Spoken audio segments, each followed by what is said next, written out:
મને કે કાર્યક્રમ ન હોય ત્યારે તમે શું કરો? મારો બીજો વિષય જ્યોતિષનો છે. બનારસ કાશીમાં કાયદેસરનું જ્યોતિષનું ભણેલો છું. મને કે મારી જન્મ કુંડળી જોઈ દે. મેં હાવ નવરો છો, લઈ આવ જા. જન્મ કુંડળી લઈને આવ્યો. મેં કીધું ચંપકભાઈ નામ છે? મને કે હા. મહેતા અટક છે? મને કે હા. જબરું જ્યોતિષ તમારું. મેં કીધું ભાઈ બનારસનું ભણેલો બ્રાહ્મણ.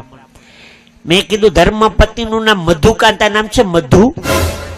મારી વાલી મધુ શું છે આ બધું? આખો દી તને લવ કરું કે 10 વીઘાના ઘઉં કરું? મને કે મધુ જ નામ છે. મેં કીધું સંતાનમાં 2 દીકરી ને 2 દીકરા? મને કે હા. મોટી 2 દીકરી, નાના 2 દીકરા. એ ખબર પડી ગઈ. મેં કીધું બનારસનો ભણેલો બ્રાહ્મણ. મેં કીધું દીકરીનું નામ નૂતન અને વર્ષા? મને કે હા.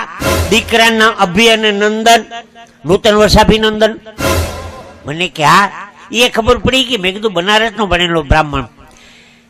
પછી મેં કીધું ગયા શનિવારે 10 કિલો ઘઉં અને 2 કિલો ખાંડ લઈ આવ્યો હતો. ગયા શનિવારે 10 કિલો ઘઉં અને 2 કિલો ખાંડ. મને એ ખબર પડી કે મેં કીધું આ રેશનિંગ કાર્ડ છે. હવે આવતી જન્મ કુંડળી લેતો આવજે ગગા.